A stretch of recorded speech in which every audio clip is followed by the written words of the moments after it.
హిందూ బంధువులందరికీ జై శ్రీరామ్. నేను గతంలో చాలాసార్లు చెప్పా, మళ్ళీ ఇప్పుడు చెప్తున్నా, మళ్ళీ కూడా చెప్తూనే ఉంటా. సెలబ్రిటీస్ అంటే అందరికీ తెలిసిన వాళ్ళే, అన్నీ తెలిసిన వాళ్ళు కాదు. ఎందుకంటే వాళ్ళు చెప్పే ప్రతి మాట నిజం అనుకోవాల్సిన అవసరం లేదు. అటు అనుకూల వర్గాలైనా వ్యతిరేకించే వాళ్ళైనా సరే, సెలబ్రిటీలుగా ప్రచారం అవుతున్న వాళ్ళు చెప్పే విషయాల్లో వాస్తవం లేనప్పుడు వాళ్ళని కేవలం ఎంటర్టైనర్లుగా మాత్రమే చూడండి.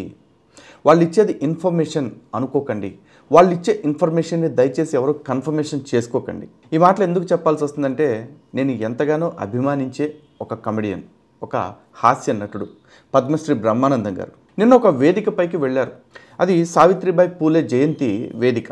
ఆ వేదిక ఎక్కినప్పుడు సావిత్రిబాయి పూలే గురించి పొగడాలి కాబట్టి పొగట్టం తప్పు కాదు.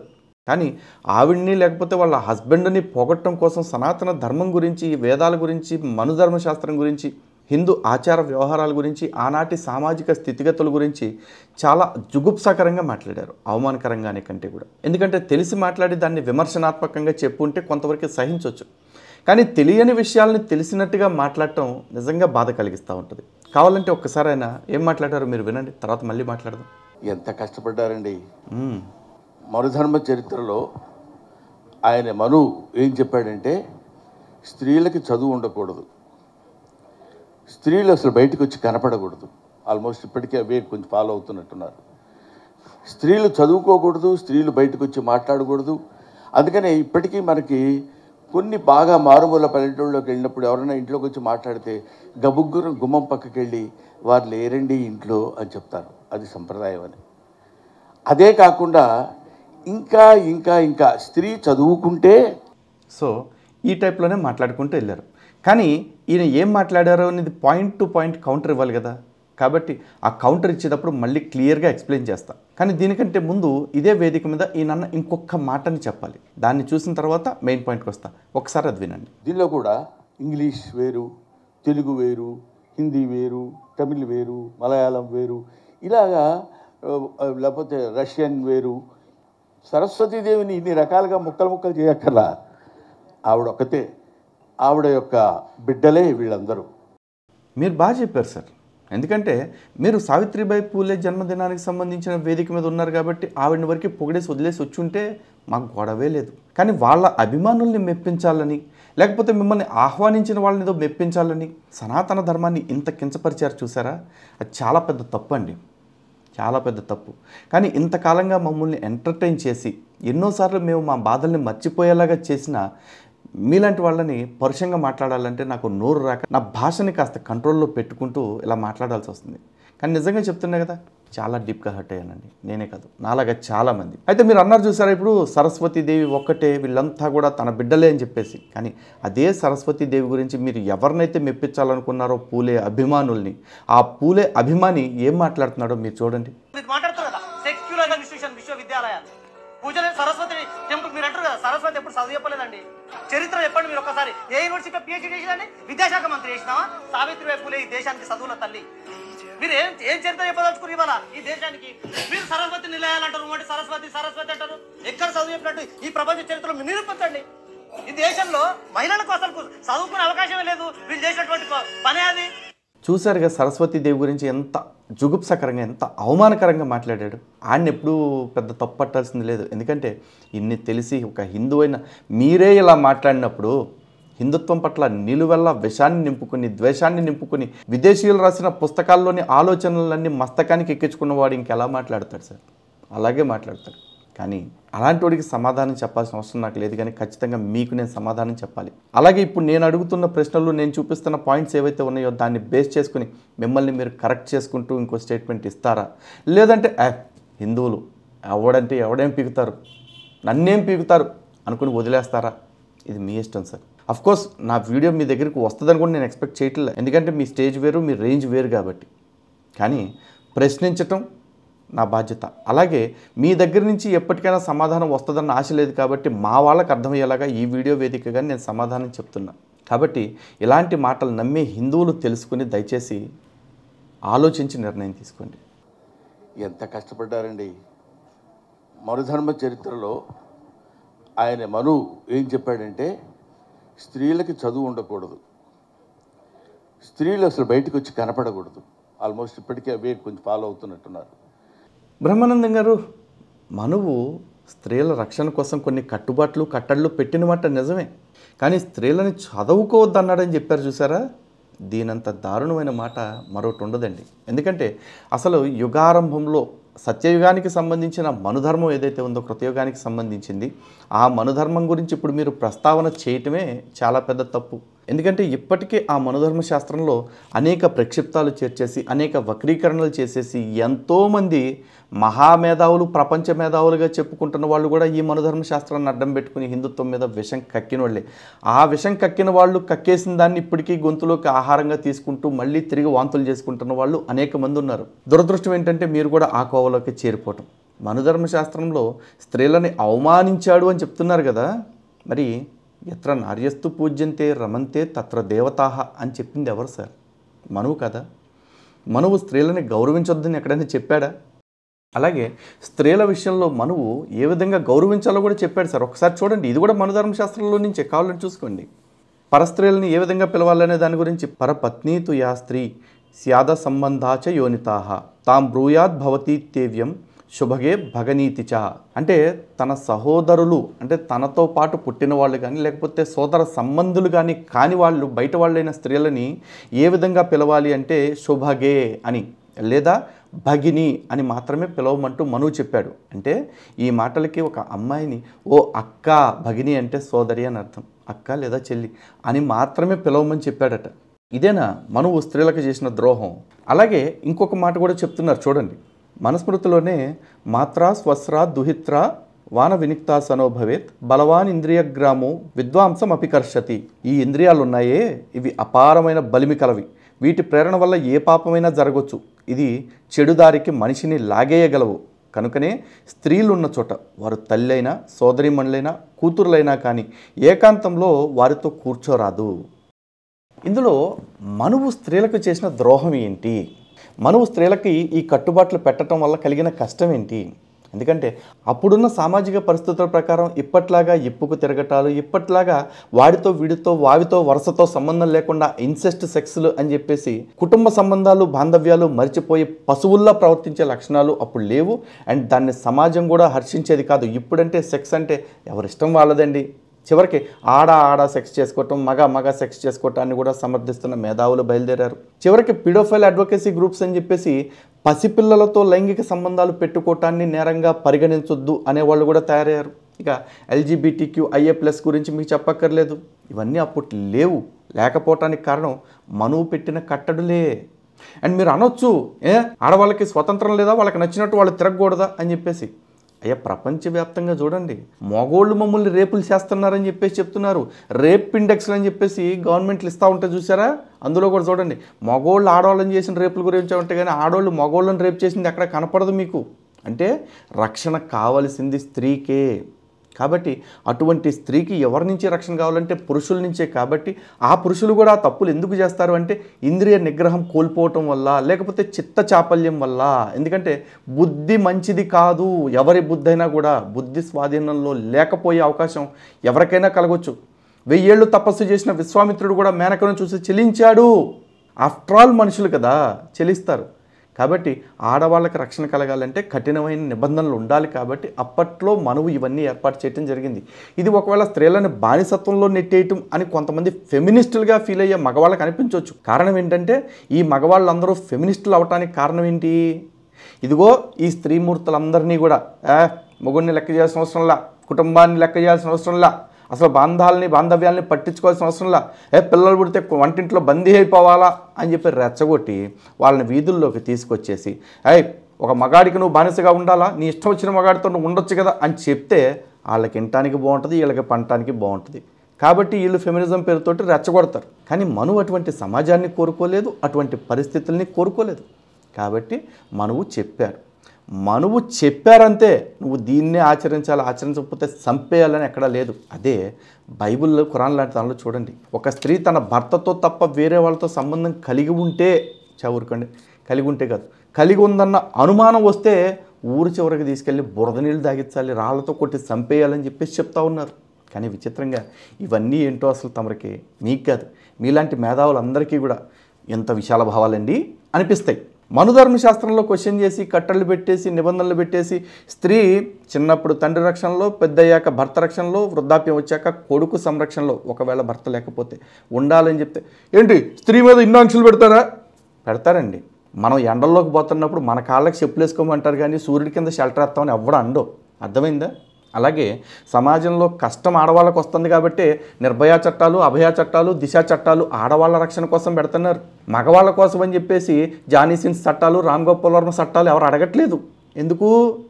ఎందుకంటే ప్రమాదం మనకు కదా, వాళ్ళకి ఉంది కాబట్టి. కానీ కర్మ ఏంటంటే మీలాంటి అతిమూర్తి అనకూడదులేండి, పెద్దవాళ్ళు కదా, పద్మశ్రీ అవార్డు కూడా వచ్చింది కాబట్టి మిమ్మల్ని నేను అనలేను. కాబట్టి మీలాంటి కొంతమంది అతి జ్ఞానంతో ఇలాంటివి మాట్లాడి సమాజాన్ని భ్రష్టు పట్టిస్తున్నారు. తర్వాత ఏమన్నారు చూడండి, స్త్రీలు చదువుకోకూడదు, స్త్రీలు బయటకు వచ్చి మాట్లాడకూడదు. అందుకనే ఇప్పటికీ మనకి కొన్ని బాగా మారుమూల పల్లెటూళ్ళలోకి వెళ్ళినప్పుడు ఎవరైనా ఇంట్లోకి వచ్చి మాట్లాడితే గబుగ్గురు గుమ్మం పక్కకి వెళ్ళి వారు లేరండి ఇంట్లో అని చెప్తారు. అది సంప్రదాయం అని. అవునండి. అట్ట కాకుండా ఆడవాళ్ళు ఎవరైనా మగవాళ్ళు రాగానే బావగారు వచ్చి కూర్చోండి అంటే మీకు హ్యాపీగా ఉంటుంది కదా. అట్టంటే ఆడవాళ్ళు బహుశా మీకు నచ్చుతారేమోనండి. మా వరకు మాకు వచ్చేసి సంప్రదాయం కోరుకునే వాళ్ళం కాబట్టి మేము ఆడవాళ్ళని మరీ బానిసత్వంలోకి ఉంచాలని మేము అనట్ల. కానీ ఎవరి లిమిట్లో వాళ్ళు ఉండాలి. భర్త పెళ్ళైన తర్వాత భార్య విషయంలో ఎంత కమిటెడ్గా ఉండాలనుకుంటాడో భార్య కూడా తన భర్త విషయంలో అంతే కమిటెడ్గా ఉండాలని కోరుకుంటుంది.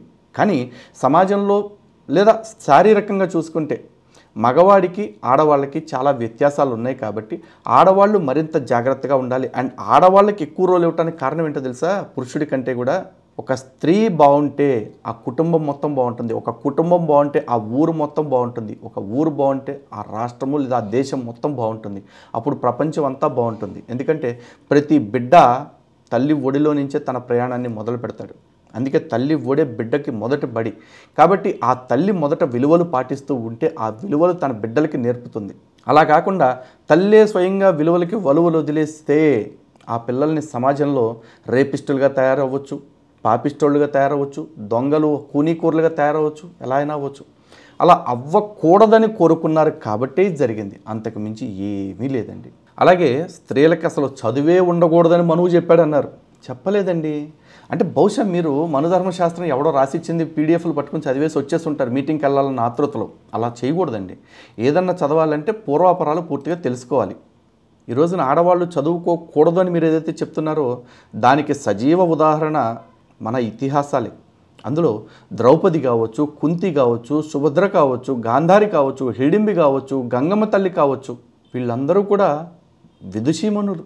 బాగా పెద్ద పెద్ద అంటే అప్పటికున్న శాస్త్రాలన్నీ కూడా చదివిన వాళ్ళే. ఈ విషయం ఆ ఇతిహాసాలే చెప్తున్నాయి. అలాగే రామాయణంలో చూసుకుంటే సీతమ్మ తల్లి కావచ్చు, మండోదరి కావచ్చు, తార కావచ్చు. తార అయితే ఏకంగా తన భర్తకి విజిలెన్స్ నేర్పించింది. సర్వైలెన్స్ ఎట్లా చేసుకోవాలి, రాజ్యాన్ని ఏ విధంగా కాపాడుకోవాలనే సలహాలు కూడా ఆవిడ ఇచ్చారు. మరి ఇంకా స్వయంగా సీతమ్మ తల్లి గురించి అయితే బాలకాండలో చెప్పారు, అయోధ్యకాండలో చెప్పారు, ఉత్తరాఖండలో కూడా చాలా స్పష్టంగా ఉంది. సకల శాస్త్ర పారంగుతురాలు సీతమ్మ తల్లి అని చెప్పేసి. శ్రీరాముడు తన భావోద్వేగంలో ఉండి కొన్నిసార్లు బేలగా మాట్లాడితే సీతమ్మ తల్లి ఆయనకి కర్తవ్య బోధ చేసింది. స్త్రీలు మాట్లాడకూడదని ఎవరు చెప్పారండి? తార సుగ్రీవుడికి ఎటువంటి సలహాలు ఇచ్చింది, అంగదుడికి ఎటువంటి సలహాలు ఇచ్చింది, వాళ్ళకి ఎటువంటి సలహాలు ఇచ్చింది మీరు ఎప్పుడైనా చదివారా? ఇక సాక్షాత్తు జనక మహారాజు కొలువులో ఉన్న గొప్ప గొప్ప విదుషీమణులు ఉన్నారు. గార్గి కావచ్చు, మైత్రేయి కావచ్చు, అరుంధతి కావచ్చు, లోపాముద్ర కావచ్చు. వీళ్ళందరూ వేదశాస్త్ర అధ్యయనాలు చేశారు, వేదోపచర్చలు చేశారు. అంతెందుకు సార్, రీసెంట్ కాలంలో చూసుకుంటే శంకరాచార్యుల వారికిను మండన మిశ్రుడికి మధ్య న్యాయ నిర్ణేతగా వ్యవహరించిన ఉభయ భారతీదేవి ఆవిడ వేదం చదువుకున్నావిడ కదా, శాస్త్ర పారంగతురాలు కాదా? వీళ్ళందరూ అంటే మనుధర్మశాస్త్రం మీకు తెలిసినంత వాళ్ళకి తెలియక వాళ్ళు చదువుకున్నారేమో పాపం. కాబట్టి దయచేసి మాట్లాడేటప్పుడు మీనింగ్ ఉండాలి, అది గుర్తుపెట్టుకోండి. ఇంకేమన్నారో కూడా చూద్దాం. అదే కాకుండా ఇంకా ఇంకా ఇంకా స్త్రీ చదువుకుంటే వేదాల్లో చెప్పబడింది ఏంటంటే వర్షాలు పడవు, కరువు కాటకాలు వస్తాయని. ఆ భయం కూడా పెట్టారు. ఎంతవరకు స్త్రీ జాతిని అణగదొక్కాలో అంతవరకు అణగదొక్కుతూ వాళ్ళు పైకి రాకుండా ఉండాలని కోరుతూ వాళ్ళకు ఒక వ్యక్తిగతమైనటువంటి అభిప్రాయం ఉండకూడదు. లేడీస్ అంటే దానికి లేడీస్ తయారైపోతున్నారు అంటున్నారు ఈ మధ్య కూడా. ఏం సార్, ఎన్ని అబద్ధాలు. మీరు ప్రతిరోజు మీరే చెప్పారు 9:00కల్లా నిద్రపోతాను, అసలు నాకు నైట్ లైఫ్ ఏంటో తెలియదని. 9:00కేగా పడుకునేది. 9:00కి పడుకుని నిద్రపోవటానికి కనీసం ఒక అరగంట గ్యాప్ ఉంటుంది. ఆ అరగంట ఎప్పుడైనా గుండె మీద చేసుకుని ఆలోచించుకున్నారు ఈ మాటలు మాట్లాడి వచ్చిన తర్వాత? ఏంట్రా ఇంత అబద్ధాలు మాట్లాడాను, మనుషుల్ని మెప్పించడం కోసం ధర్మాన్ని ఎంత కించపరచాలా అని ఎప్పుడైనా ఆలోచించుంటారా మీరు? సిగ్గుపడండి సార్, ఈ వయసులో ఇలాంటి మాటలు మాట్లాడినందుకు సిగ్గుపడండి, నిజంగా సిగ్గుపడండి. ఎందుకంటే వేదం గురించి మాట్లాడుతూ వేదం చదువుకుంటే ఆడవాళ్ళు వర్షాలు పడవని చెప్పారా? ఇందాక చెప్పే కదా, గార్గి కావచ్చు, మైత్రేయి కావచ్చు, అరుంధతి కావచ్చు, వీళ్ళందరూ ఎవరు సార్? లోపాముద్ర. వీళ్ళందరూ ఆడవాళ్ళు కాదా? అండ్ మీకోసం అని చెప్పేసి స్పెషల్గా ఒక మాట చెప్పాలండి. ఋగ్వేదంలోని దశమ మండలంలో 39-40 సూక్తాలు, చాలా ప్రాచుర్యం పొందిన సూక్తాలు. ఆ సూక్తాలకి మంత్రద్రష్ట అంటే ఋషినా మంత్రద్రష్ట అంటారు. అంటే ఆవిడ సాక్షాత్తు ఋషి. ఆవిడెవరో తెలుసా? కక్షవంతుడి కుమార్తె ఘోష. ఆ ఘోష ఆ మంత్రాలకి కాదు, ఆ సూక్తాలకి ద్రష్ట. అశ్విని దేవతలని దేవతల ద్వారా ఆ దర్శనాన్ని ఆవిడ పొందారు, ఆ మంత్రాలను. మరి స్త్రీలు వేదం చదివితే అసలు వర్షాలు పడవని చెప్తే మరి వేద మంత్రాలని ఒక స్త్రీమూర్తి ఏ విధంగా దర్శించారు? ఆవిడ కూడా ఒక ఋషి. మనకి తెలియనప్పుడు, అంటే ప్రపంచంలో మనకి ప్రతి విషయం తెలియాలని రూల్ లేదు సార్. ఎందుకంటే అన్ని విషయాలు అందరికీ తెలియవు. నాకేమైనా తెలుసా? నాకు తెలిసిందే సముద్రంలో ఇంత భాగంలో ఇంత. కానీ నా ధర్మానికి సంబంధించిన విషయం నాకు తెలిస్తే మాట్లాడుతున్నా. అలాగే పరమతాలకి సంబంధించిన విషయం మాట్లాడినప్పుడు, ఒక బైబిల్ గురించి మాట్లాడినా, ఖురాన్ గురించి మాట్లాడినా సరే నాకు తెలిసినంతవరకే మాట్లాడతా, తెలుసుకుని మాట్లాడతా. లేదంటే తెలియకపోతేనే మాట్లాడను సార్. మరి మీకేం అవసరం వచ్చింది సార్? వేదాలు ఆడవాళ్ళు చదివితే వర్షాలు పడవని చెప్పారంటున్నారు. ఏ వేదం చెప్పింది సార్? చూశారుగా. అంతెందుకు సార్, యజుర్వేదంలో చాలా స్పష్టంగా యథేమాం వాచం కళ్యాణి మావదానీ జనేభ్య బ్రహ్మరాజన్యాభ్యాం శూద్రాయచ చార్యాయచ స్వాయచారణాయచ అని చెప్పారు. ఏదైతే ఆ విరాట్ పురుషుని ముఖతః వచ్చిందో ఆ వేద జ్ఞానాన్ని బ్రాహ్మణులు, క్షత్రియులు, వైశ్యులు, శూద్రులు, అతిశూద్రులు, స్త్రీలు అందరూ నేర్చుకోవాలి. నేర్చుకోవటమే కాదు, దాన్ని విశ్వవ్యాపితం చేయాలి. కృణ్వంతో విశ్వమార్యం అని చెప్పేసి చెప్పారు కదా. దీనికి రెఫరెన్స్ ఉంది. మరి మీరు చెప్పిన దానికి ఏది సార్ రెఫరెన్సు? ఆడవాళ్ళు వేదం చదివితే వర్షం పడదు అన్నారు కదా. మైకాసురులాగా మైకు దొరికిందని ఏది పడితే అది మాట్లాడకూడదు సార్. మనం మనుషులం. మనం 2 పూట్ల అన్నం తింటున్నాం, కొంతమంది 3 పూట్లు కూడా తింటారు. ముప్పొద్దులో మనం తినే తిండికి న్యాయం చేయాలి కదా. మనం అన్నం తినే మాటలు మాట్లాడాలిగా. అలాగే ఇంకేమంటున్నారు ఒకసారి చూడండి. అదేంటి లేడీస్ అసలు మనుషులు కాదా? వాళ్ళు తయారవ్వకూడదా? అందుకని ఇంకా భయంకరమైనటువంటి ఆచారాలు కూడా చిన్నప్పుడు మాకంటే ముందు తరం వాళ్ళ దగ్గర సతీ సహగమనం. భర్త చచ్చిపోతే భార్యని చితులకు తోసేవాళ్ళు. ఎందుకంటే మనకి కొన్ని అద్భుతమైనటువంటి ఆలోచనలు, మరి ఆ నమ్మకాలు ఇవన్నీ ఉండేవేమో. ఇప్పుడు ఆ నమ్మకాలు దేవుడి దయ వల్ల లేవు. బ్రహ్మానందం గారు, దేవుడి దయ వల్ల ఈ నమ్మకాలు ఎప్పుడూ లేవండి. ఈ నమ్మకాలు స్త్రీలు కొంతమంది వాళ్ళ ఆత్మాభిమానాన్ని కాపాడుకోవటం కోసం చేసిన పనులు అవి జోహర్ అంటారు. అలాగే మహాభారతంలో మాద్రి చేసింది చూస్తే అది ప్రాయశ్చిత్తం. అంటే ఋషి శాపం ఉందని తెలిసి కూడా తన భర్తను నిలవరించలేకపోయానన్న పశ్చాత్తాపంతో ఆవిడ తన భర్తను అనుగమించారు తప్ప అది సతీ సహగమనం కాదండి. అండ్ మోరోవర్ మీరు అంటున్నారు మా ముందు తరాల ముందు జరిగింది అని చెప్పి అన్నారు. ఏ ఊళ్ళో జరిగింది సార్? 4 రికార్డ్స్ చూపిస్తారా? ఏ ఊళ్ళో జరిగిందో దానికి సంబంధించిన ఇన్ఫర్మేషన్ అని చెప్తారా? రాణి పద్మావతి విషయంలో కూడా ఏం జరిగిందో మీకు తెలుసా? తురకరాజులు భారతదేశపు రాజుల మీద దండయాత్ర చేసిన తర్వాత వాళ్ళని చంపేసి అక్కడ యుద్ధంలో గెలిస్తే ఆడవాళ్ళని ఆక్రమించేవాళ్ళు. కాబట్టి ఆడవాళ్ళు మా శరీరాలు అంటే ఒకవేళ వీళ్ళు చనిపోతే ఆ శరీరం మీద కూడా వీళ్ళ ఆధిపత్యం చూపించి ఆ శరీరాన్ని కూడా అనుభవించే ప్రయత్నం చేస్తారేమో. ఎందుకంటే ఆ మతంలో అక్కడక్కడ ఉన్నాయని కూడా వినిపిస్తుంది వార్తలు. అటువంటివి జరుగుతాయేమన్న భయంతో వాళ్ళ శరీరం కూడా వాళ్ళకి దొరకకూడదని చెప్పేసి వాళ్ళు ఆత్మాహుతి చేసుకుని చనిపోయారు. ఇది బహుశా ఆత్మాభిమానం ఉన్న స్త్రీలకు నచ్చుద్ది. అన్నీ ఇడిసే స్త్రీగా వాళ్ళకి నచ్చకపోవచ్చు, అది వేరే విషయం. కాబట్టి అన్నిటిని ఒక్క ఘాటిని కట్టొద్దు. సతీ సహగమనం అనేది మన గ్రంథాల్లో ఎక్కడా కూడా, అంటే మీరంటున్న ఆ వేదాల్లో ఎక్కడా కూడా లేదండి. అండ్ మీరు చెప్తున్నట్టు మనువు ఆడవాళ్ళని బలవంతంగా భర్త చనిపోతే వాళ్ళ కూడా తగలెట్టేయండి అని అనలా. ఒకవేళ అలా తగలెట్టేయండి అనుంటే చిన్న వయసులో తండ్రి రక్షణలో, పెళ్ళయ్యాక భర్త రక్షణలో, భర్త చనిపోతే వృద్ధాప్యంలో బిడ్డ రక్షణలో ఉండాలి అని చెప్పేవాడు కదా. ఆ మాటతో అవసరమే ఉండేది కాదు. భర్త చచ్చిపోతే వాళ్ళతో పాటు తోసి తగలెట్టేసేయండి అని చెప్పేవాడు. అంటే అవి లేవు. సో ఇటువంటి ద్వంద్వార్థాలు లేకపోతే 2 నాలికల ధోరణితో కూడిన మాటలు ఏవైతే ఉన్నాయో ఇది మీ స్థాయికి అయితే ఖచ్చితంగా శోభనివ్వలేదండి. అయినా ఇన్నిసార్లు ఆడవాళ్ళని ఎదగనివ్వలేదు, ఆడవాళ్ళని తొక్కేశారు, ఆడవాళ్ళని చదువుకోవద్దన్నారు, ఆడవాళ్ళు చదివితే అనర్థాలు అంటున్నారు కదా. అసలు వేదమాత అని ఎందుకు అంటున్నారు సార్? వేద పురుషుడు అని ఎందుకనట్లా? లేకపోతే వేద దేవుడు అని ఎందుకనట్లా? మాతృమూర్తితో ఎందుకు పోల్చారు? విద్యలకు అధిదేవతగా సరస్వతీదేవిని ఎందుకు చెప్తున్నారు ఇప్పటికి కూడా? అలాగే గీతామాత, గంగామాత, తులసిమాత, భూమాత, భరతమాత అంటున్నాం కానీ ఎక్కడైనా వీళ్ళకి పురుష శబ్దాలు పెట్టారా?